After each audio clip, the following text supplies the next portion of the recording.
என்னால என்னோட கோபத்தை கட்டுப்படுத்த முடியல. என்னோட உணர்ச்சிகளை கட்டுப்படுத்த முடியல. அனைவருக்கும் வணக்கம்.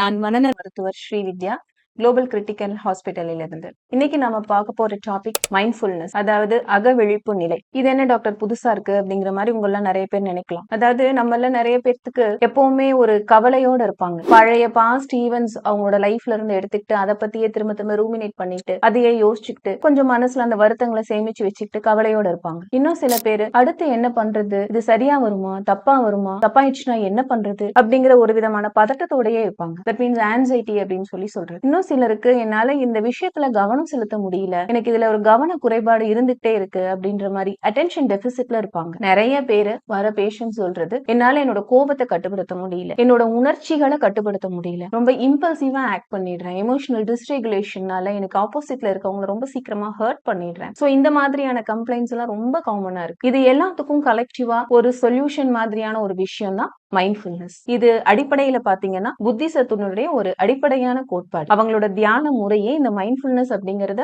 பேஸ் பண்ணி தான் இருக்கும். இதுல அடிப்படையில என்ன இருக்குங்கிறது ஒரு சின்ன அறிமுகமா பாத்தீங்கன்னா, இருக்கிறத அப்படியே இந்த சூழ்நிலையை எந்த விதமான எதிர்ப்பும் இல்லாமல், எந்த விதமான எதிர்பார்ப்பும் இல்லாமல் அப்படியே ஏற்றுக்கொள்வதற்கு பேரு தான் மைண்ட்ஃபுல்னஸ், அக விழிப்பு நிலை. இந்த சூழ்நிலையில என் மனசுல என்ன தோணுது, எனக்கு என்ன மாதிரியான உணர்வுகள் வருது, என் உடல்ல எந்த மாதிரியான உணர்ச்சிகள் ஏற்படுது, வலிக்குதா இல்ல மரத்து போகுதா இல்ல ஒரு பின் பிரிக்கிங் சென்சேஷன் மாதிரி இருக்கா, எந்த இடத்துல வலிக்குது, ஓகே நான் அதை அப்படியே அக்செப்ட் பண்ணிக்கிறேன்.